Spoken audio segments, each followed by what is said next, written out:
Brené Brown is a podcaster, author, and professor who espouses the benefits of vulnerability and leadership. And although her research and the grounded theories that evolve from the data are geared mostly towards business leadership, I have found her work to be pertinent to religious leadership too. She has a new book out entitled Strong Ground, which looks at what leaders need to do if they want to win, as opposed to just not lose. The concept of playing to win versus playing not to lose comes from A.G. Lafley, an American businessman, who states that playing to win focuses on opportunities and growth by envisioning desired outcomes, taking calculated risks, and making decisions decisively. This approach tends to motivate people. Playing not to lose is typically motivated by fear and employs strategies such as avoiding negative outcomes, analyzing decisions to the point of hesitation, prioritizing safety, predictability, and preservation of what currently is. Notice that anywhere in your world?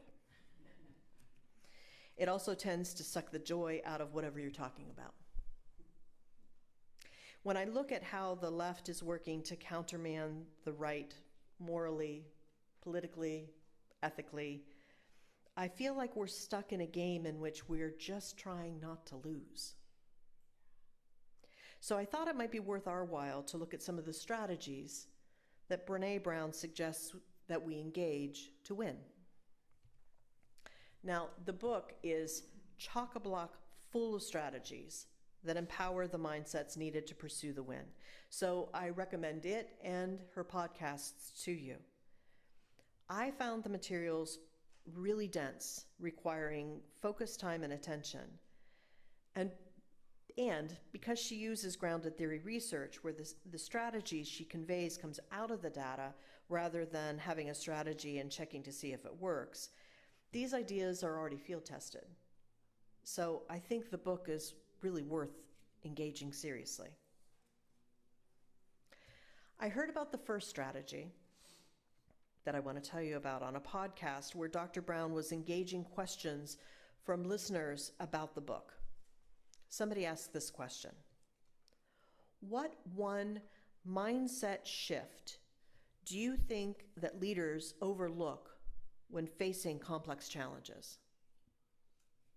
To illustrate her answer, she started with this quote: between stimulus and response, there's a space. And in that space is our power to choose our response. In our response lies our growth and our freedom. Let me repeat that. Between stimulus and response, there is a space. In that space is our power to choose our response. And in our response lies our growth and our freedom. First, this quote indirectly mandates that we recognize both the stimulus and the response. And next, we have to explore what limits or broadens the space so that we have the opportunity to choose our response. And it is in our best interest to also explore our own relationship to each of these variables and factors. Let's take an example. Let's say my husband says to me, "This dish is too salty." And to make it more interesting, let's say that it's a new recipe and I've been working on it all afternoon. If I don't recognize that his statement is the stimulus and the things I'm now thinking that are dying to jump out of my mouth are the response, I may not recognize that I have a choice in how I respond. How many times have you heard somebody say, after that person was called to account for something they said, "I couldn't help it"? I'm guessing that that person didn't recognize these three variables. If I don't utilize the space between his statement and my response, my initial reaction might in itself be rather salty. I might say something like, "So don't eat it." with a healthy dose of snark. However, if I recognize that this is a moment when having space between his statement and my reaction could be helpful, I might employ one of several different strategies to make that space a little bigger. I could take a breath. I could very intentionally finish chewing my last bite and lay my fork down. I could take a drink of water. You get it. And understanding my relationship to both the stimulus and the response may impact how I want to take that space. For example, I may need to take a drink instead of taking a breath, so my mouth will be full and I can't say the things I'm thinking about. Creating space does several things. It may give me a chance to just control my snarkiness. It may send a message, albeit passively, to my beloved that statement didn't feel good. And it may give me a chance to consider what I want to do. Maybe I want to consider my values. Like, I'm committed to being curious about what other people say, so maybe I need to hear him out. Or maybe I want to consider what I know to be the truth. Like, I know that my husband loves me, and I know that he wouldn't hurt me on purpose. So let's go through this again. Or maybe I just want to actively share with him how it made me feel. Ouch, Jeffrey. Doing these things allows me to have more of a measured response. It means that I keep my behavior more fully in line with who I really want to be. Now, as you can imagine, the more complex the situation, the more consequential the choice you make. Or said another way, the more freedom and growth you may encounter. Here's another strategy that I found helpful, and I think it deepens and broadens what we were just talking about. The concept of near and far enemies comes from a Buddhist precept typically applied to the four immeasurables.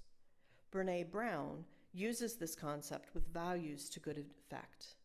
So, for example, if you believe that generosity is a value that you should work to embody on, you're naturally going to work against the far enemy, which is the opposite.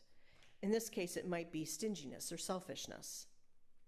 However, there is a near enemy that we don't always consider, but should be guarded against because it masquerades as your value, but is actually fighting against it. So in this example, the near enemy of generosity may be self-sacrifice or even martyrdom. Now, as you think about this, you may think, no, wait a minute. Generosity often requires like a little bit of self-sacrifice. But let's consider the definitions. Generosity, giving of yourself without expectation of anything in return. Self-sacrifice, the giving up of one's own interests or wishes in order to help others or advance a cause. So there is an expectation in self-sacrifice that others are going to be helped or the cause is going to be advanced. And if I think about this personally and I consider how it feels to me, I'm aware that there's some small, subtle expectations that I have often when I'm in that position of being self-sacrificing. Oftentimes, whether I say it out loud or not, I want people to notice the sacrifice. And sometimes I want to be appreciated for that sacrifice. So you see how this near enemy, it fights against the concept of generosity. Okay, so let's go back to my husband telling me my dish was salty. Let's assume that in the space I created by taking that sip of water, I remember that my value is curiosity.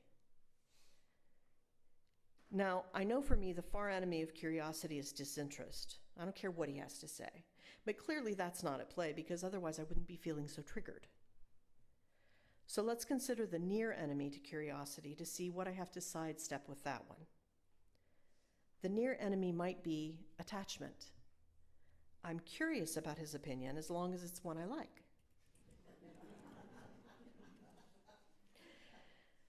If I'm going to embody curiosity in that moment, I have to muster up in myself the real desire to know more about the saltiness of the dish. Because if I just say, "Oh, how's that?" and he says simply, "Well, it just is," we may yet get into a fight. But if I can really be true to the concept of curiosity, defined as a strong desire to learn and know something more, my sweetheart may in fact help me to discover that I used salted butter in the dish and I also salted it. So now not only have we avoided a fight, but I learned something to boot. Here's the third strategy I want to share with you. As I said at the top, Dr. Brown talks about vulnerability, courage, and empathy as key concepts needed to be effective leaders. In yet a different podcast, she talked about how, because as human beings we can't always be vulnerable, courage, and empathetic, we have to, quote, build systems that are braver than people. She says James Clear says it another way. He states, quote, "We don't rise to the level of our goals. We fall to the level of our systems." To unpack this, let's consider this church's mission statement. The church website says, "Our mission is growing together in spirit, reason, fellowship, and justice." Okay, so we're all going to commit to being reasonable, right? But what happens in this scenario? I show up to the board meeting, I'm running late, I hit the chair just as we're about to light the chalice. I'm tired because my kiddo kept me up half the night because she couldn't sleep. And on top of that, I've tried to counteract the sleepiness, so I'm overcaffeinated and underhydrated. And because I was late getting here, I haven't had my most current meal. I don't know about you, but I'm going to have a hard time finding my reason in that state. And if we have hardwired systems into the board meeting that help to maintain order, maybe that's why we said we were going to put it in, it's going to help to maintain order, it's going to help me. Having a moment of silence at the very beginning to allow our emotions to catch up with our bodies and our minds and our spirits may help me to have a moment of having a check-in at the beginning of our time together so that we know what each of us is bringing as we walk through the door might also be helpful. I can imagine somebody saying, "Wow, that sounds like a really hard day." And doesn't that always feel good when you've had a hard day for somebody to acknowledge it? Somebody else might say, "You know, I miss lunch half the time. I've got peanut butter crackers in my purse. Would you like them?" Putting in these structures might better enable me as an individual to maintain reason. Dr. Brown and her guest go on to talk about how some concepts require not only individual work, like the work you do to become your best self, but also collective work. Dr. Brown says, quote, "I do believe that skills building happens in relationship. I don't think you move from knowing something to integrating it and becoming it without relationship. That's why communities like this church are so important. We believe in our individual ability to become better people, and we challenge each other. We encourage each other. We celebrate each other when we have become better people. And that challenge, that encouragement, that celebration, it's a part of the process. It's some of the hard wiring. So, if we take these strategies, separating stimulus and response and using the space to become more adept in how we respond, and we use the concept of near and far enemies with our values so that we become more self-aware, and in our church and in our communities, we consider hardwiring our values into the structures because it ensures that the behaviors associated with those values don't rely just on individuals to show up resourced and bringing their best selves to bear. If we do these things together, we're more likely to show up grounded. And I don't know about you, but when I'm more grounded, I'm better balanced, and I'm better able to take on all of the uncertainty that is so readily available in our world today. I feel like we're more likely to win at the game of life. So close your eyes for just a second. Really see that world. Notice how being grounded in our values, with the help of others in this church, impacts you as an individual, ripples out into your family, ripples out into Livermore and the broader communities, and then the state, and then our country. That process, that's what gives me hope. May it be so.